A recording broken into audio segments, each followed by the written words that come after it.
For generations, our ancestors have been telling us that happiness is a state of the mind.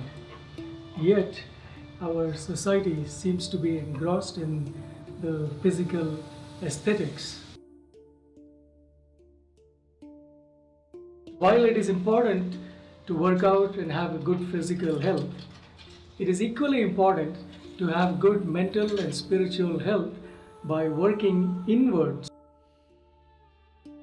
Yoga can help us achieve a balance between working out and working in.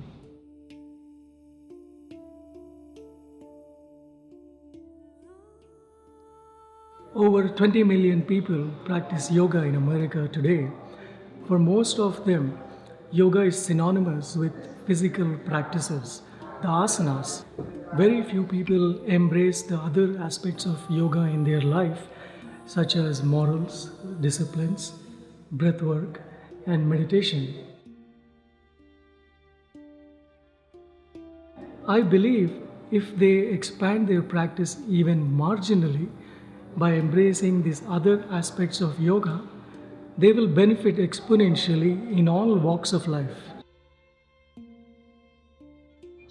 A lot of the problems we face today are the result of a lack of discipline, morals, and a holistic view of life.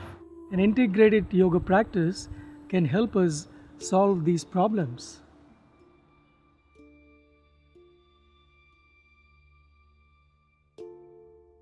Many yoga practitioners and yoga teachers do not have a complete understanding of yoga. There seems to be a lot of delusion or mayas of yoga in America. It is time we clear some of these misconceptions of yoga. I think that we have to have access to some of those other limbs of yoga that actually allow us to have that true experience of what the full promise of yoga can be.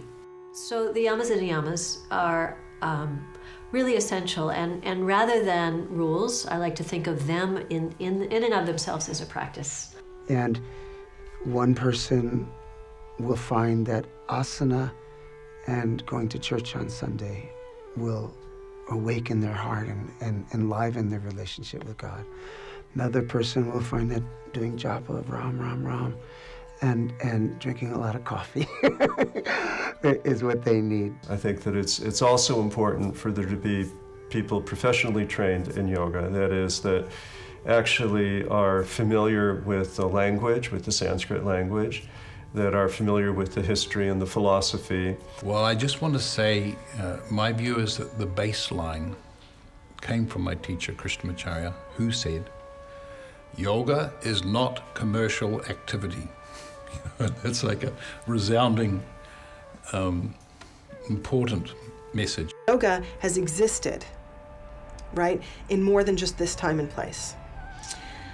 And yoga is not corrupted by time and place. Yoga is yoga. But how are we actually applying it to the time and the place now while being true to its intention?